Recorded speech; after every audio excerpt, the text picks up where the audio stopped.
با عرض سلام و ادب، خوش آمدید به کیزیز میدیا، بخش آموزش پریمیر پرو از مبتدی الی حرفه‌ای.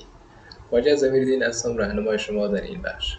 دوستان و علاقمندان آموزش پریمیر پرو، در این بخش از مجموعه آموزشی پریمیر پرو ما برای شما دوستان یک معلومات مختصر درباره ستاپ پروگرام پریمیر پرو و همچنان معلومات درباره ورک سپیس و یا اینترفیس پریمیر پرو برای شما دوستا ارائه میکنیم تا شما دوستا آماده ادیت کردن ویدیوهایتان باشید. دوستا زیاد پرحرفی نمیکنم، میریم مستقیم به معلومات مختصر درباره ستاپ پروگرام پریمیر پرو. چیز مهمی که شما دوستا باید بدانید این است که ستاپ پریمیر پرو از 3 الی 4 جی بی است. در این صورت در کامپیوتر ما حداقل 8 جی بی جای خالی هارد دیسک ما باید داشته باشه. و دیگر پروگرام ریکوایرمنت ازی چی است؟ سیستم ریکوایرمنت ازی چی است که در کامپیوتر ما باید باشه؟ در سیستم ما باید چی خصوصیات باشه که این پروگرام به طور درست و به طور راحت عمل بکنه؟ این را بیاید که ببینید.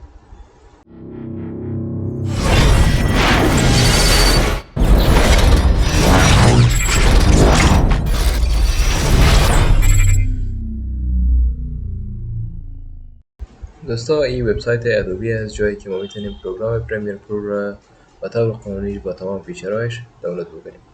و به خاطر اینستالیشن یک پروگرام دانستن سیستم ریکوایرمنتس از او بسیار ضروری می باشه.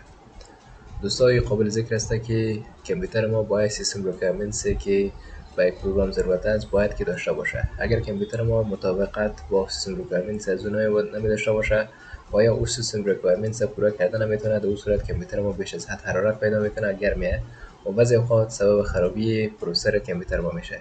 به اون خاطر دانستن سیستم ریکوایرمنتس بسیار ضروری می باشه قبل از اینستالیشن یک پروگرام. دوستایی که از ویندوز استفاده میکنن در کامپیوتر خود، پروسسورشان حداقل باید که انتل 6 جنریشن باشه و از اون نوتر باشه. اگر پروسسورشان AMD است باید که ریزن 1000 سریز باشه و از اون نوترش بهتر است.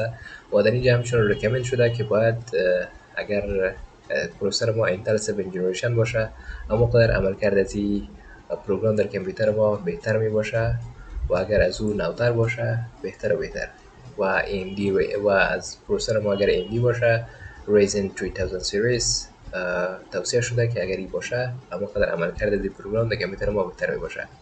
و اپراتینگ سیستم ما اگر ویندوز است باید که 64 بیت باشه. حتمی است که ویندوز ما توصیه شدهش هم امو است که ویندوز ما اگر 10 است و یا 11 است باید که 64 بیت باشه. و در پایین درباره رم کامپیوتر ذکر شده که رم کامپیوتر ما باید 8 جی بی باشه حداقلش و توصیه میشه که 16 جی بی و از او بالاتر بالاخره 32 جی بی و از او هم کرده اگر بالاتر باشه اما قدر عملکرد از این پروگرام در کامپیوتر ما اما قدر بهتر می باشه به خاطر ادیت کردن ویدیوهای HD 4K و یا از او بالاتر. و همچنان جی پی یو و یا گرافیک کامپیوتر ما باید حداقل 2 جی بی باشه و 4 جی بی ریکامند شده، توصیه شده اگر 4 جی بی باشه اما قدر عملکردش بهتر می باشه و اگر از او بالاتر باشه 6 جی بی بهتر و بهتر که کامپیوتر ما اما قدر خوبتر عملکردش می شود. و یک چیز دیگری قابل ذکر دوستا، ستاپ فایل از 3 الی 4 جی بی باشه. به اون خاطر باید که در هارد دیسک کامپیوتر ما حداقل باید 8 جی بی جای خالی داشته باشیم که بتونیم پروگرام در کامپیوتر خود اینستال بکنیم.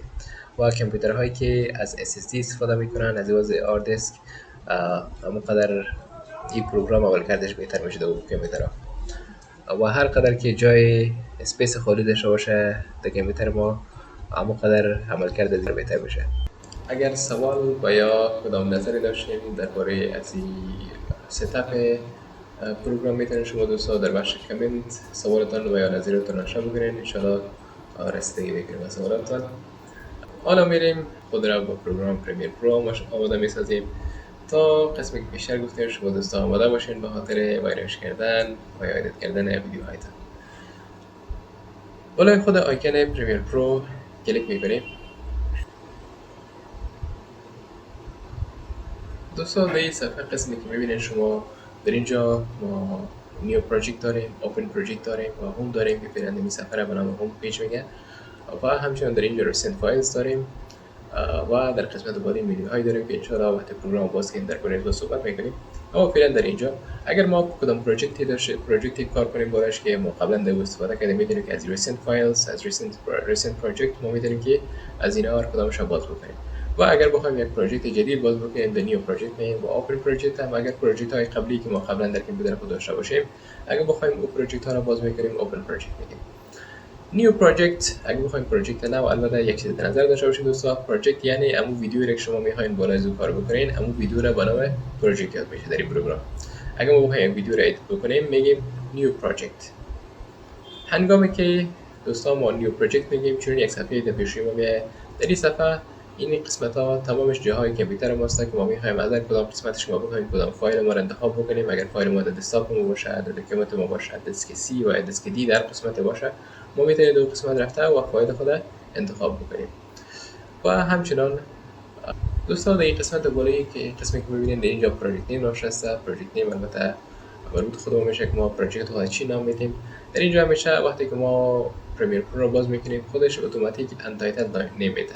اگر انتایتل نیم باشه ما شما بالای create project کلیک بکنیم، در اینجا برای ما شما یک مسیج میده میخوای که ریپلیس کنی. اگر کدام پروژکت قبلی داشته باشیم ما شما در اونجا، پس این پروژکت بالای از پروژکت میره و کاری که ما بالای از پروژکت قبلی خود کردیم بعضی وقتا ضایع میشه. البته اگر برای از پروژکت هم نام مشخص نداده باشیم، به خاطر اگر یک نام مشخص برش بدیم بهتر میشه. مثلا در اینجا ما امروز پروژکتی که بالاش کار میکنیم فرض کنیم نامش میمونیم لیسن 1 و در قسمت بالای از این قسمت که میبینید پروژکت لوکیشنی که ما میخوایم این پروژکت برای ما سیو شود، ما میدونیم که یک لوکیشن مشخص برش انتخاب بکنیم در کدام قسمت انتخاب شود.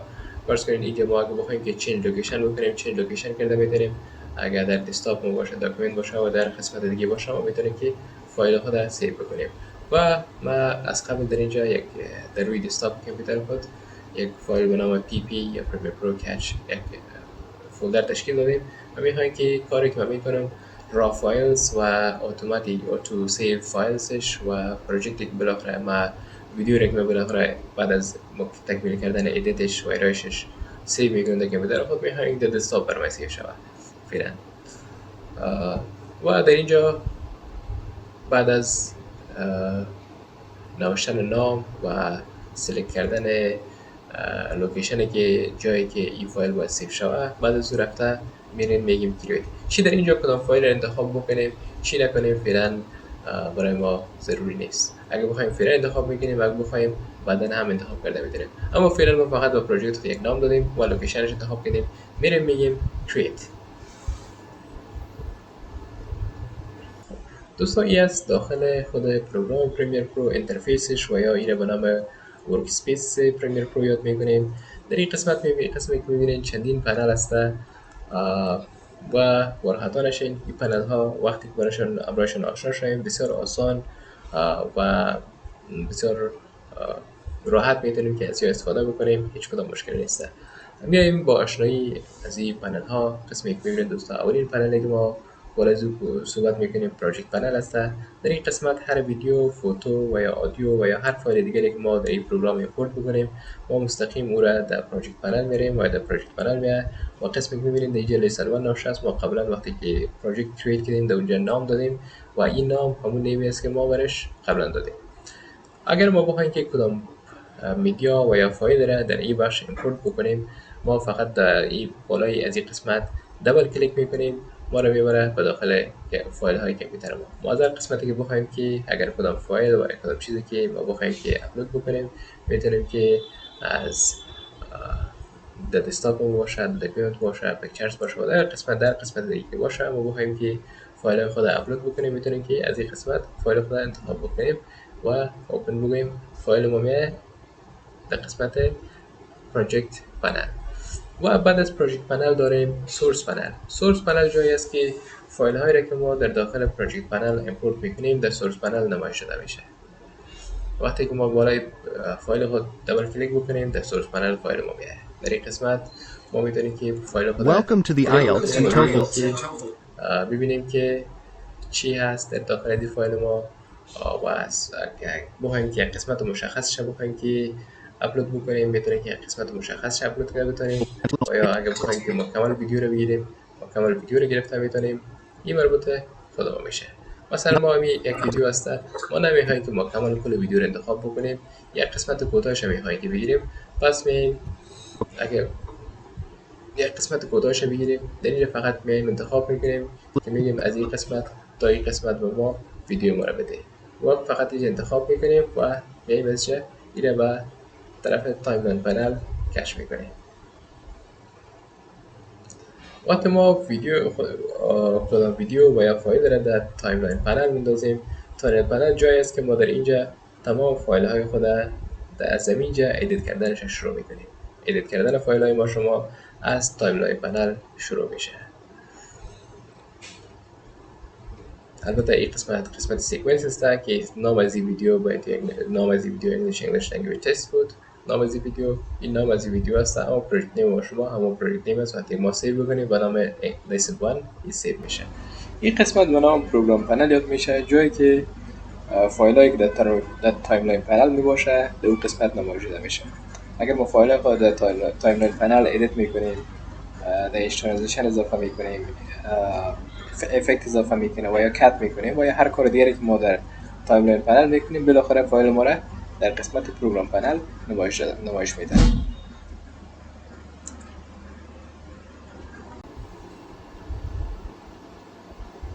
خب دوستا، این بود درس اول ما. انشاءالله موضوعات بعدی را در درس‌های دیگر تحت پوشش قرار میدهیم. امید است که چیزی آموخته باشین و مورد پسندتان قرار گرفته باشه. اگر سوالات، نظریات و یا پیشنهادات دارید، لطف کرده در بخش کامنت بنویسید، انشاءالله بزودی براتون جواب میدهیم. و یادتان نره که ویدیو را لایک کرده و چینل را سبسکرایب کنید تا درس آینده، تا بخش دوم. الله نگهدار، وقتتان خوش.